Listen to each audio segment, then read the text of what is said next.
농지를 보호하고 농민의 권리를 증진하기 위해 도내 농지 관련 제도를 적극적으로 개선해야 한다는 목소리가 나왔습니다. 도내 시민사회단체와 정당 42개가 속한 국제자유도시 필기와 제주사회 대전환을 위한 연대회의의 주장인데요. 농지 관련 10대 과제에 대해서 자세히 알아봅니다. 연대회의에 김정임 정책위원 나오셨습니다. 어서 오세요. 안녕하세요. 네, 지금 제주 농촌 어떤 현실에 처해 있다고 보시나요? 네, 최근에 농지가 급격하게 감소하고 있어서요.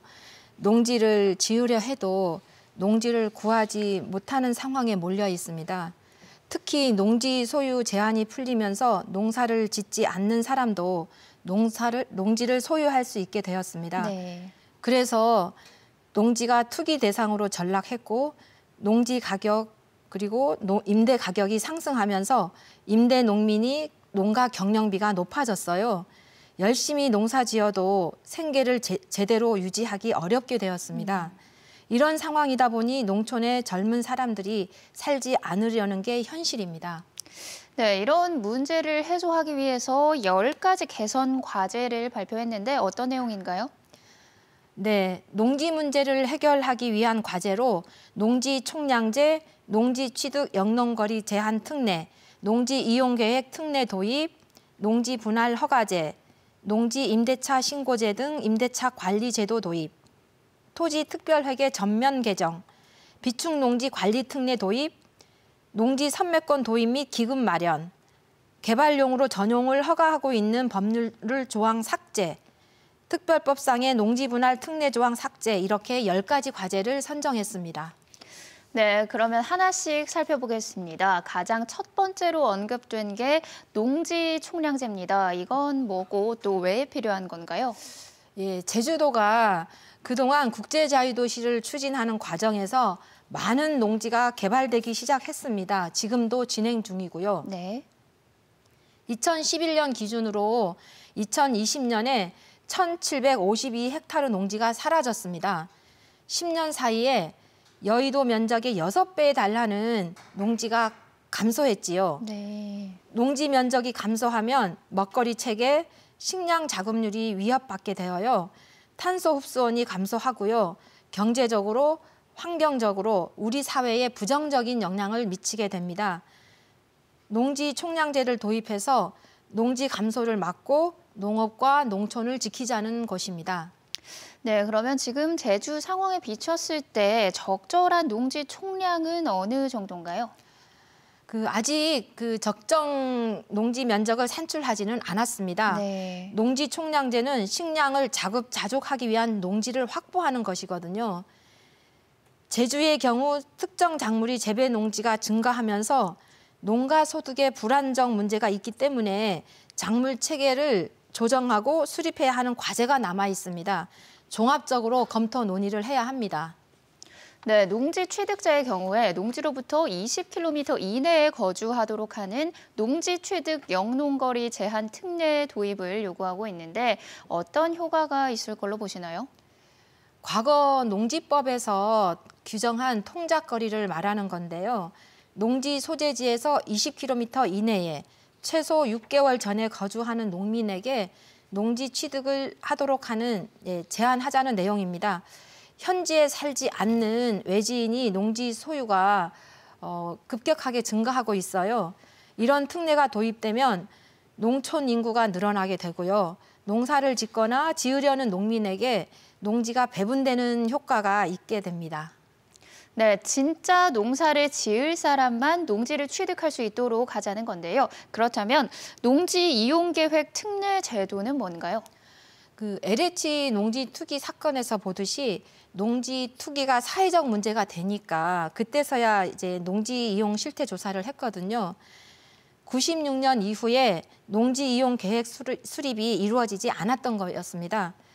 이번에 제출된 농지 이용 계획 특례는 농지 투기 목적 이용을 방지하고 농지 관리를 통해 헌법에 보장된 경자 유전의 원칙대로 농지는 농민들이 소유하게 해서 안정적으로 농사를 짓게 하자는 내용입니다. 농지 이용 계획을 수립할 때 농민의 참여 권한을 부여하자는 것이기도 합니다. 네, 농지 쪼개기에 대해서도 우려의 시선을 갖고 계십니다. 농지 분할을 규제해야 한다는 입장이시죠? 농지법 제3조에 보면 농지는 농업 생산성을 높이는 방향으로 소유 이용되어야 하며 투기의 대상이 되어서는 아니 된다라고 분명하게 명시되어 있습니다. 그렇지만 한 필지의 농지로 보이지만 여러 개의 필지로 분할된 농지가 참으로 많습니다. 농지가 투기와 개발 대상이 될 가능성의 길을 열어주게 된 것입니다. 예외적인 경우에만 농지 분할을 허용하고 농지 분할할 경우 농지보전 특별 부담금을 부과해서 농민이 농지를 우선 구매하도록 지원하자는 내용입니다. 네, 농지 임대차 신고제 도입도 10대 개선 과제 중 하나입니다. 그동안의 임대차 관리가 어떤 문제를 낳았다고 보시나요?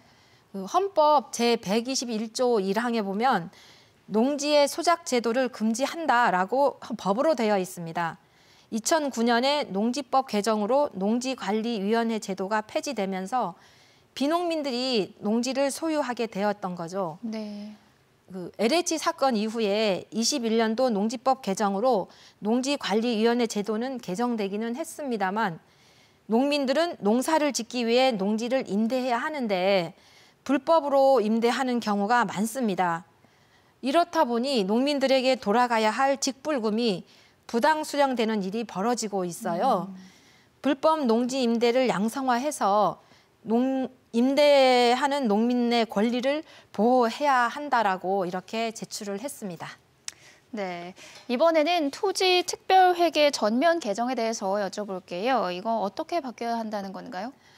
현재 특별법상 토지 특별회계는 개발을 위한 토지 비축으로 운영되고 있습니다. 네. 개정되어져야 할 토지 특별회계 제도는요. 중산간 환경 보전, 지하수 오염 방지, 기후위기 대응, 농촌 고령화 및 인구 감소 대응, 생물 종 다양성을 유지하거나 증대시키는 목장 용지 등 초지를 보호하기 위해 농지를 취득하거나 곶자왈 또는 습지나 초지, 환경 자산의 매입을 위한 목적으로 사용해야 한다라고 하는 것입니다.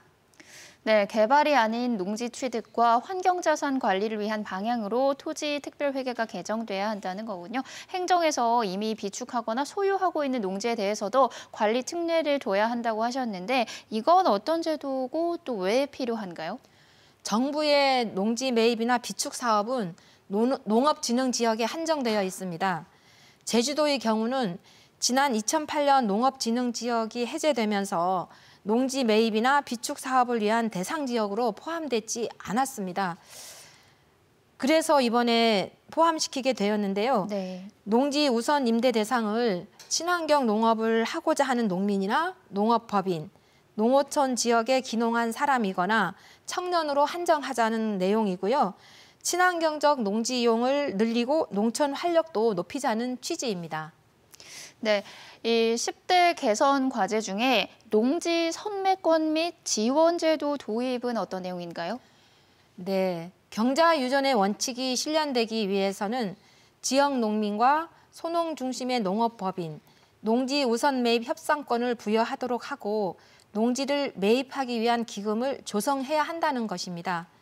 농지법상 허용하고 있는 상속 농지나 이농한 사람 중에 농지 소유 중 300평 이상의 농지를 지역 주민이 우선 매입할 수 있도록 권한을 주고 지원하자는 것이고요. 네. 농지 구입 활성화를 위해서 도지사는 기금 조성 의무를 부과해야 한다는 내용입니다. 네, 농민들의 권리를 증진하고 농지를 확보해 보호하기 위해서 도입이 시급해 보이는 것도 있습니다. 도입 전망을 어떻게 보시나요? 농지를 통해서 추구해야 할 공공성은 이미 헌법에 보장되어 있습니다. 많은 토론과 논의 속에 이 10가지만은 바꾸어야 되지 않겠냐 하는 이런 결론을 도출을 했고요. 농지 총량제와 농지 선매권 제도는 도입이 시급하다라고 생각이 듭니다. 20대 대통령을 뽑는 선거가 진행되고 있지만 네. 농업과 농촌을 지키기 위한 농업과 그리고 농업 관련 논의가 매우 부족합니다. 대선과 지방선거 과정에서 충분히 논의될 수 있도록 목소리를 내야 농업과 농촌을 지킬 수 있다라고 생각합니다. 네, 그렇다면 다른 지역의 상황은 어떤가요? 앞서 말한 제도들을 도입해서 운영하는 곳들이 있나요? 네, 다른 나라에 보면 일본과 스위스는 농지 총량제를 도입 운영하고 있습니다. 네. 스코틀랜드는 스코틀랜드 의회가 설립되면서 가장 우선적으로 한 일이 토지 개혁이었습니다. 그중에서도 토지 선매권 제도를 도입해서 지원하고 있습니다. 스위스도 선매권 제도를 지원하고 운영하고 있고요. 네, 농지를 체계적으로 관리하고 보호, 보존해야 한다는 점에 이견을 가질 분은 없을 텐데요. 다만 어떤 방식으로 어떻게 할 것인가는 많은 논의가 필요해 보입니다. 연대회의의 제안을 기반으로 폭넓은 논의가 진행되기를 바라면서 오늘 말씀은 여기까지 듣겠습니다. 고맙습니다. 네, 감사합니다.